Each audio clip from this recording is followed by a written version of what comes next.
This is a thorough plan, but I do have one last question before we take action. How can we be sure that our enemy won't leave the designated area? Great question. Albedo's been hard at work analyzing Rarer and the Wild Hunt's behavioral patterns. His conclusions are as follows. Firstly, from the earliest known confrontation until now, Rarer has never displayed any ability to manipulate the dimension of space. So it's unlikely he has any power in that domain.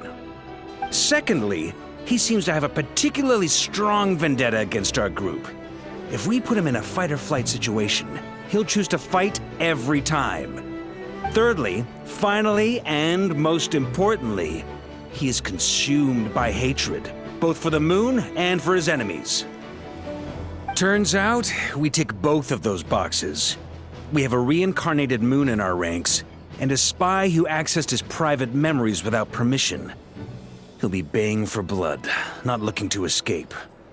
As someone who's had their fair share of interactions with the Wild Hunt, those all seem like valid observations to me. Understood. Then I will defer to the verdict of the group. Well, everyone, that's the plan in full detail. Albedo and Durin are carrying out their part as we speak. Plan approved. Scheduling. Okay, any firepower you need, I got you covered. Let's light this baby up. The Frost Moon Scions are behind you as well. And the rest of you?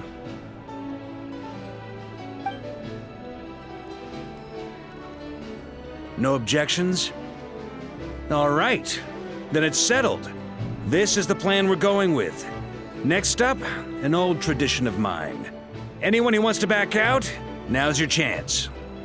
Wait, we can still back out of this? Everyone says things they regret, right?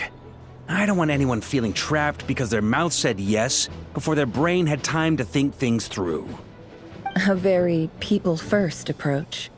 I hear that's common practice in the Knights of Favonius. Heh. Who'd you hear it from?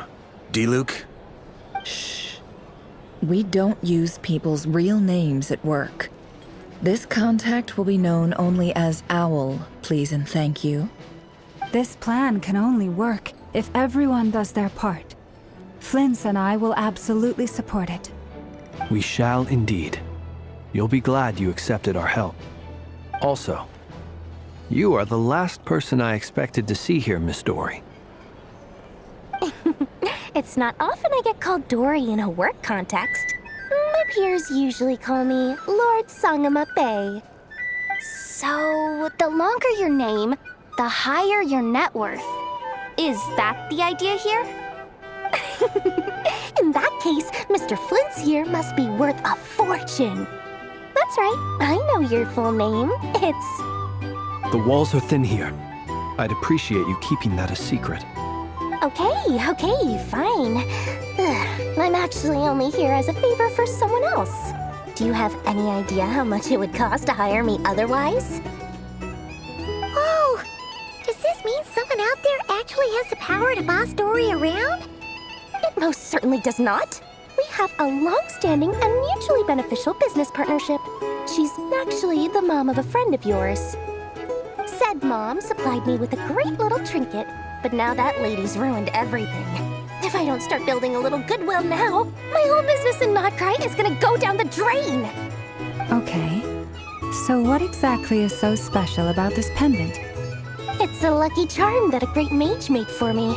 We have a business relationship, and she was worried that something bad might happen to me. So, she wanted me to have something that can store power to protect myself with. I finally got it all fully charged up with Kuvaki, and then never went and used it all up at once! Never lost so big in my life! You're right. It was all my fault. I didn't mean to drain all the Kuvaki in the pendant, but I'll make it up to you. You will? Well, in that case, how about you give me your chess set, and we call it even? I knew you'd say that. Well, it's yours if you want it. In fact, take it now, and I'll even throw in a free Raker of Solnari. Deal? You're putting me in a difficult position here. It's a very useful thing to have around, but I have a funny feeling it won't be around much longer. I guess we'll see in a couple of days. Looks like bankruptcy for me. Hey, don't be so pessimistic. See this through and you never know. You might find a new business opportunity on the other side.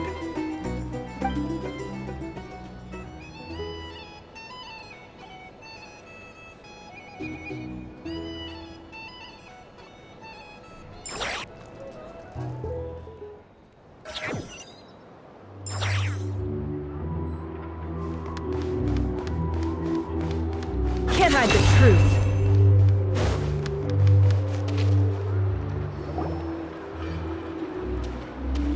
Dory, how are things going? Feeling ready?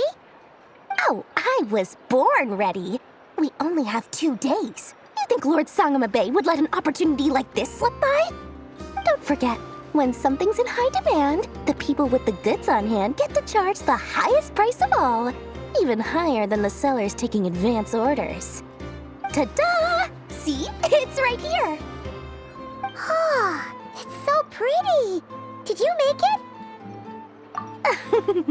No, I have a supplier. We go way back, so he made me a very attractive offer. Aha!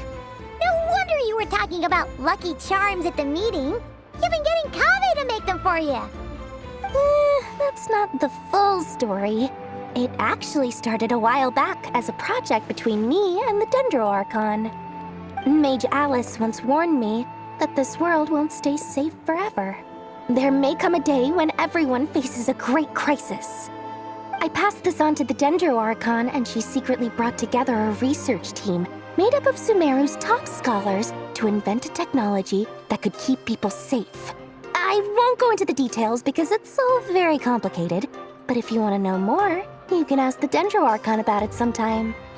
Anyway, point being, it was the Dendro Archon who asked Kave to build this little contraption. As one of the top Kasharu War talents, he was the obvious choice.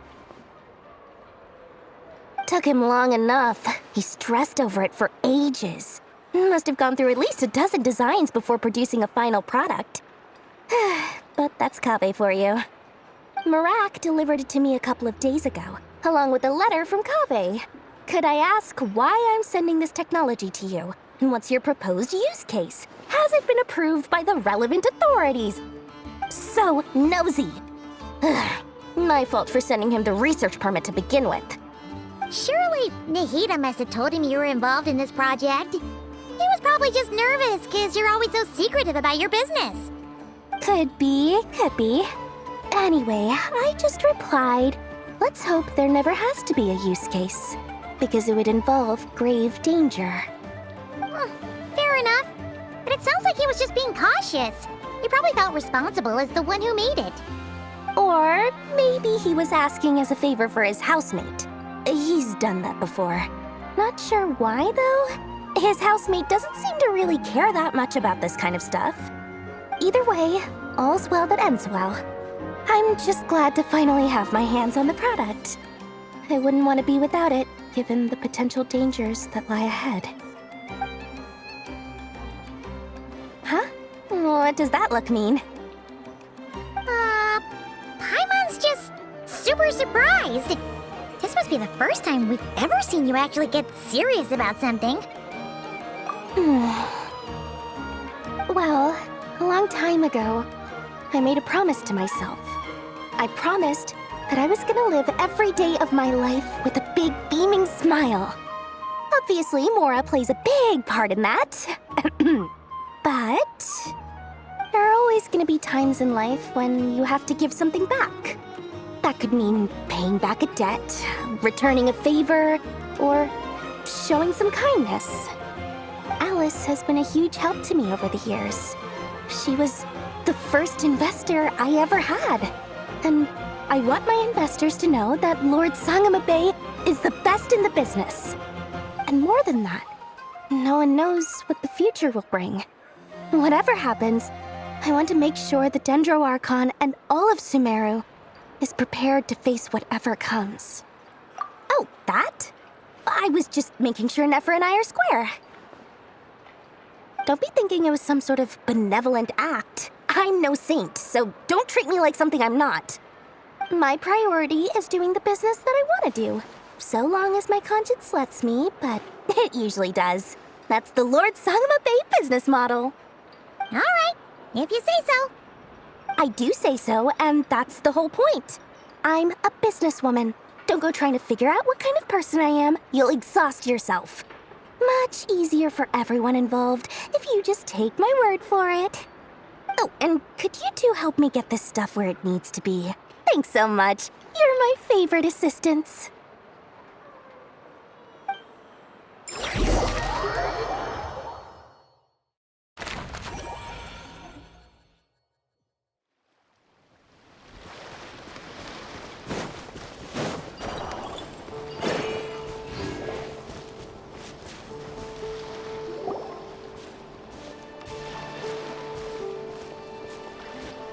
Traveler, Paimon, it's good to see you. Everything going smoothly over here? Sort of. As you're probably aware, Varka, Durin, and I captured some abyssal creatures from the Wild Hunt.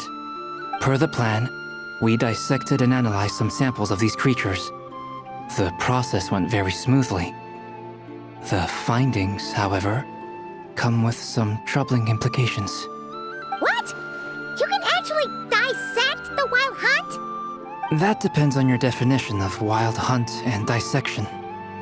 Harmless, lifeless. These words are accurate descriptions. The Wild Hunt is an interesting phenomenon. In and of itself, it doesn't seem to possess anything akin to a human personality. But taken as a collective, the medium through which the Wild Hunt is summoned does appear to have a soul. Master griped a lot about the wise Horoptetyr, and seemed somewhat fascinated with the foul Certology. But she barely mentioned Rerir at all. I don't think that was because of his lower social standing, though. Anyway, it's a pity. I should like to hear her thoughts on the nature of the lifeform he has become today. It's a strange mix. The furious energy of an abyssal being channeled through a fractured physical existence. A consequence of being torn apart by an unknown power. Perhaps the only explanation for his survival in this state is that he sacrificed a degree of individuality in exchange for a continued existence. Oh, sorry. Once I get talking about interesting research, I have a tendency to go on indefinitely. Back to our research findings. Essentially, they confirm my hypothesis. Rerir's corpse is completely contaminated by the Abyss, and the effects are irreversible. You could think of this as Rerir in mutated form. But in my view, even that would be inaccurate. In reality, his whole being has been consumed by the Abyss. In other words, he is now nothing more than a manifestation of abyssal power. Unfortunately, at present, we have no means of completely eradicating abyssal power. Hence, we cannot fundamentally destroy the Rehir of Solnari either. Oh, that's terrible news. So, that's it? We can't defeat him? Not even if we get the power of the Three Moons? Miss Columbina's situation is a difficult one. She can never achieve wholeness when the world does not accept her presence. It's as if her creator banished her to a place she can never be accepted. It means she spends most of her energy just on her own survival. Given the circumstances, it's only natural to despair. But we must see this plan through to the end. Time to kick off the backup plan. Oh, Paimon almost forgot. This is for you. Dory asked us to bring it. Ah, how wonderful. Well, thank you for making the trip. Durin and I will be heading off shortly. I'm sorry I won't be there to protect you in person this time. Please be careful. All right then. Stay safe.